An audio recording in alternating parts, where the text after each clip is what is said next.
Había una vez una Casa Blanca en un barrio lujoso de la Ciudad de México, en posesión de un presidente de la República y unos periodistas que contaron su historia.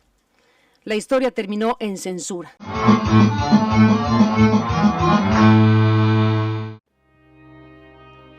El 15 de marzo del 2015, el noticiero de Carmen Aristegui, el más escuchado en la Ciudad de México, salió del aire de forma inexplicable. A las pocas horas trascendió que Carmen y su equipo de periodistas fue despedido de MBS. Juliana Fanjul, cineasta mexicana, radicada en ese entonces en Suiza, estaba tan indignada que decidió hacer algo al respecto, como radioescucha y como mexicana. Por eso volvió a México y siguió a Carmen con su cámara durante sus horas más difíciles y lo que vivió, acompañando durante 3 años a la periodista, quedó manifiesto en el documental Silencio Radio, que se exhibe a partir de esta semana en salas de cine de todo el país. Platiqué con Juliana hace unos días sobre el significado especial de este trabajo y la importancia de defender la libertad de expresión en uno de los países más peligrosos para el periodismo. Quédate con nosotros en Caminos y Cámaras. Buenas tardes. Hola Héctor, buenas tardes, muy bien, ¿y tú? Muchas gracias por el espacio. No, al contrario, un día muy agitado, me imagino, con tanta entrevista. Sí, muy contenta de poder por fin hacer la promoción de esta película. Llevamos 2 años esperando por esta pandemia maléfica, entonces con toda la ilusión y toda la energía para echarle los kilos e invitar a la gente al cine. Sí, porque estoy viendo que salió en el 2019, ¿verdad? O sea, ya estaba listo. Así es, en 2019 terminamos la película, el primer festival nos invitó a hacer un estreno internacional, eso fue en la ciudad de Ámsterdam, en Holanda. Poco después empezaron a surgir otras oportunidades, otras invitaciones, y llegamos a México en marzo del 2020, invitados por FICUNAM y por Ambulante, y ahí empezó la pandemia. Entonces desde entonces hemos sido invitados sobre todo a nivel internacional, en unos 50 festivales, pero estábamos reteniendo lo más posible la película en México, esperando que se normalizara la situación de los cines, para poderla sacar aquí en la pantalla grande, como Dios manda. Como debe ser, para que toda la familia se anime. Con esta introducción hablamos de Silencio Radio. Tú seguiste por buena parte del trayecto la labor diaria de Carmen Aristegui. Me parece que es un trabajo de al menos unos meses, pero si quieres contarme cuánto tiempo estuviste con ella y por qué le dijiste a ella precisamente. Bueno, efectivamente fue un trabajo largo que empezó en marzo del 2015, cuando a Carmen y a su equipo lo censuraron. Yo era una radioescucha de los diversos programas de Carmen desde que era niña, y en marzo del 2015 tenía yo la oportunidad de estar viviendo fuera de México para hacer mis estudios y muy pendiente de lo que estaba pasando en México. En 2015 el PRI había regresado al poder y estábamos viendo cómo México se hundía en una espiral de violencia, asesinaban a periodistas, activistas, los 43 de Ayotzinapa habían desaparecido meses atrás, y que de repente la voz de Carmen desapareciera, para mí pues me llenó de rabia, era mi puente con México, y sentí que eran mis propios derechos de radioescucha los que de pronto se veían vulnerados. Decidí hacer algo, evitar quedarme con los brazos cruzados y convertirme en cómplice del silencio que se les imponía. Me acerqué a una casa productora, los convencí de que me apoyaran en la idea un poco loca quizás de hacer un documental sobre Carmen y su equipo, y me vine a México a buscarla para que me autorizara sobre todo poder filmar la película. Ok. ¿Y qué te dijo cuando llegaste y dijiste, sí, graba todo lo que va a pasar en estos días? No fue así de fácil, me tardé varias semanas en encontrarla, había un clima muy tenso en ese momento, mucha desconfianza, creo, ¿no? Que alguien de repente se acercara con la idea de grabar todo lo que estaba pasando, pues eran momentos en donde ellos se reunían sobre todo intentando discreción y pues estaban defendiéndose de los múltiples ataques que se les hacían, ¿no? Entonces, bueno, no se hizo de la noche a la mañana, se hizo con mucha paciencia, con mucha insistencia, con mucha sinceridad sobre lo que queríamos hacer, y finalmente pues poco a poco se fue ganando esa confianza, se nos fueron abriendo las puertas y el trabajo duró desde ese 2015, filmamos hasta las elecciones presidenciales del 2018, entonces fueron varios años de estarlos acompañando, de crear pues una relación muy cercana, incluso amistosa, y luego un año más, un cuarto año de postproducción, de edición, de seleccionar dentro de las múltiples horas que teníamos recopiladas, intentar buscar lo mejor para esto que se muestra en los 80 minutos que finalmente conforman la película. Ok, ok. Me imagino que cuando tú planeas hacer este trabajo, además de la carga social que, como dices, la traes en ti, ¿verdad? Luchar como radioescucha, ¿tú esperaste algún momento que ibas a toparte con la revelación, el momento en que se revelara la gran estafa, que se revelara lo de la Casa Blanca, que ocurriera el robo a las oficinas? Es decir, ¿tú imaginabas que ibas a tener tanto material rico con el cual jugar? No me imaginaba con precisión qué iba a suceder y lamentablemente estuvimos presentes cuando sucedieron hechos tan dramáticos como el asesinato de Javier Valdés, con el que empieza la película, el robo a las oficinas de Aristegui Noticias, que por supuesto nos conmocionó. Los ataques que sufrieron ella y su equipo también a través de las redes, las amenazas. Entonces, no sabía puntualmente qué iba a pasar, pero entendí muy pronto que Carmen y su equipo iban a seguir trabajando, iban a seguir investigando, iban a seguir publicando. Eso quedaba claro, no se iban a quedar de brazos cruzados. Y eso iba a provocar que los diferentes grupos de poder a los que incomodaban fueran a reaccionar. Y reaccionaron. Entonces entendí que la película en su estructura dramática podía existir así, un golpe y un contragolpe, y eso es básicamente cómo funciona la narración dentro del documental. De acuerdo. También me llamó la atención que, además de relatar la vida diaria de Carmen y sucesos importantes, incluyendo la convivencia diaria con sus reporteros, también diste algunas aportaciones reflexivas acerca del México que nos ha tocado sobrellevar en estos años, ¿no? Citas la frase famosa de Gonzalo N. Santos de que la moral es un árbol que da moras, Amora. y también pues la pobredumbre que caracteriza a la clase política. ¿Qué tan importante era para ti, además de retratarlo de Carmen, dar una visión personal de cómo sientes que está la realidad ahora?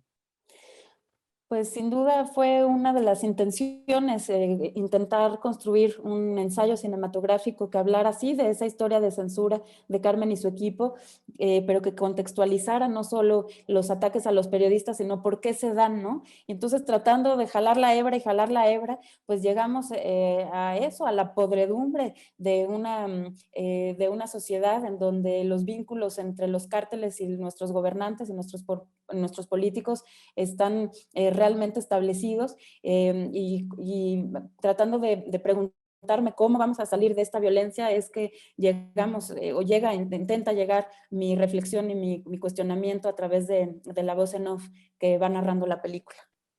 Claro, claro. Y para ti, dices que estabas fuera del país. ¿En ese momento era cuando estabas en Suiza o estabas en Cuba? Estaba yo en Suiza en el En 2015. Suiza, ok, ok. ¿Y cómo viviste tú? ¿Cómo se veía el país en ese entonces desde fuera? Porque a lo mejor está sesgado. ¿Cómo percibía las cosas a distancia? ¿Era algo brutal? ¿Era algo preocupante? Me sorprende y me duele, y lamento que desde hace varios años lo que se escucha de México sin duda tiene que ver con la violencia ligada a la cultura del narco.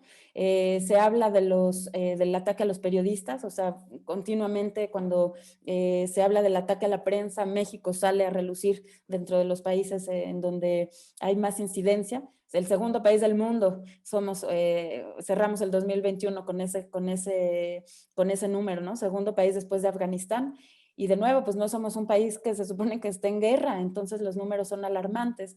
Ahora, a mí me dolía y me enojaba ver que en ese momento Peña Nieto lo podíamos ver al lado de la guerra de Inglaterra, de la reina de Inglaterra, es una de las escenas que aparece en la película, con la primera dama, la gaviota, vestidos de pipa y guante, mientras aquí se estaban dando bala, estaban asesinando estudiantes jóvenes con hijos, estaban desapareciendo. Eso me indignaba profundamente. Entonces, pues hay una mezcla entre gente que está informada y que sabe cuál es la realidad en México y gente fuera de aquí que no tiene ni idea y cuando le hablas de México piensa en la tarjeta postal de Cancún y se imagina pues una realidad muy distinta, ¿no? Entonces yo siento la necesidad del llamado internacional porque siento que necesitamos ayuda y que cuando nuestros presidentes, nuestros gobernantes, nuestros diplomáticos van al extranjero y se codean con los otros, pues que los vean con la cara que deben mirarlos, ¿no? Sin negar el dolor que se puede vivir en México. O incluso el nivel de tolerancia a la corrupción en aquellos países es de un talante muy distinto, ¿no? Recuerdo hace muchos años que alguien me contó que en Alemania no sé qué cargo tenía, un funcionario, pero renunció porque utilizó una limusina del trabajo para llevar a su hijo al colegio. A lo mejor se espantarían realmente de ver cuánto, desgraciadamente, se tolera acá con ataques a la Efectivamente, prensa, robos inmensos. la investigación simplemente sobre el plagio de la tesis de Enrique Peña Nieto en otros países, acciones similares han provocado que el funcionario tenga que renunciar. Entonces, bueno, aquí, como lo digo en la película, no pasa nada y mientras no nos pongamos seriamente a intentar cambiar las cosas, pues va a seguir sin pasar nada. Sí, como que el nivel de tolerancia de la gente, en esa nota en particular me acuerdo aquellos días, era como que, bueno, pues ya sabíamos que Peña Nieto era un burro, ¿verdad? No es tan grave. Y dices tú, imagínate, o sea, ya la gente, como dices tú, lo hizo parte de su asimilación, como que se pueden Estamos hacer muy, demasiadas cosas antes de que sean juzgados. Estamos muy acostumbrados a que así es aquí, hasta que incluso, como que hasta nos conviene, ¿no? Porque le logramos sacar provecho. No creo que convengan absolutamente nada esa cultura de corrupción. Creo que se puede vivir con una calidad de vida mucho mayor.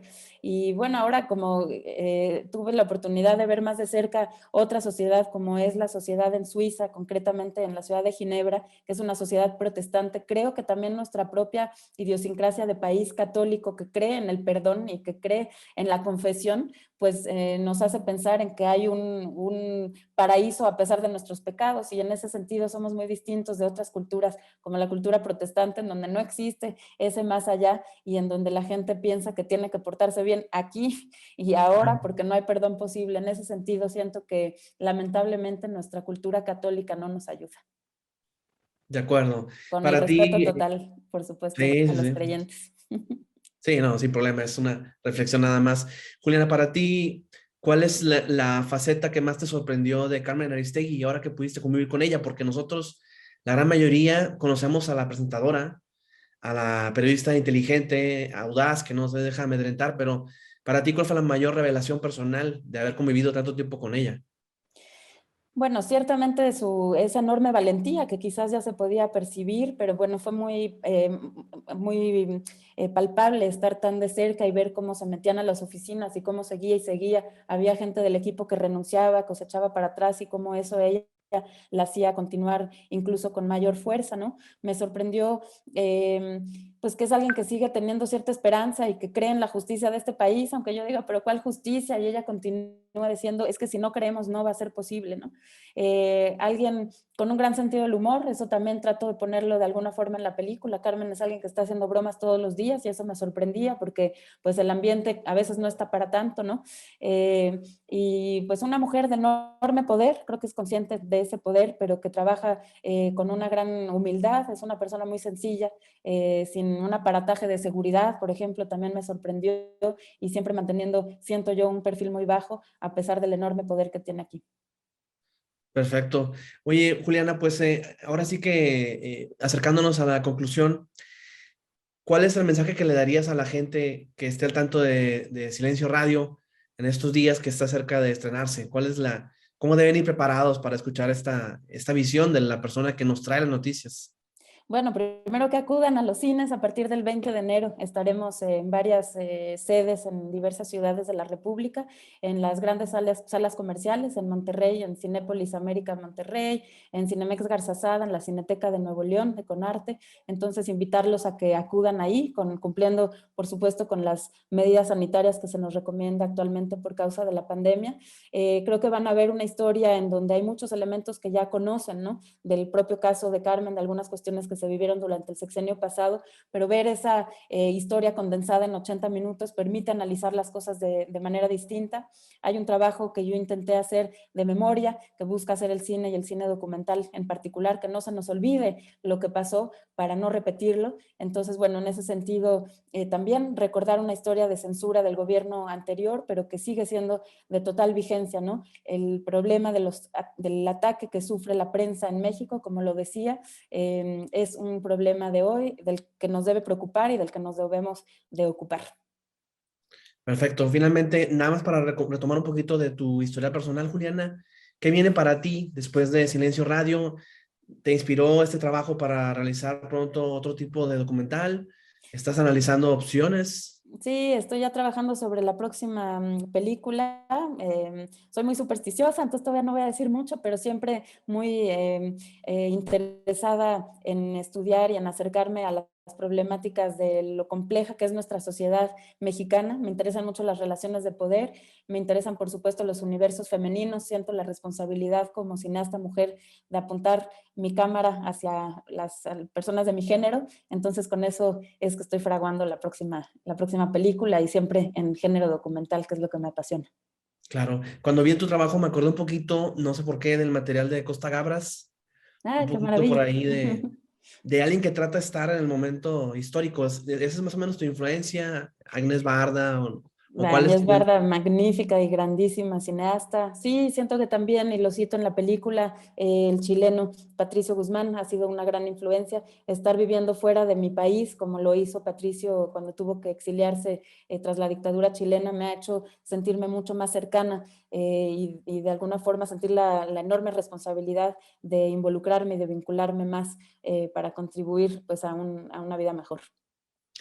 Excelente, Juliana. Pues muchísimas gracias por la entrevista y mucha suerte con Silencio Radio, que pronto llega a cines y pues con los proyectos que salgan adelante. Muchísimas gracias a ti, Héctor. Buena tarde, buen fin de semana. Igualmente.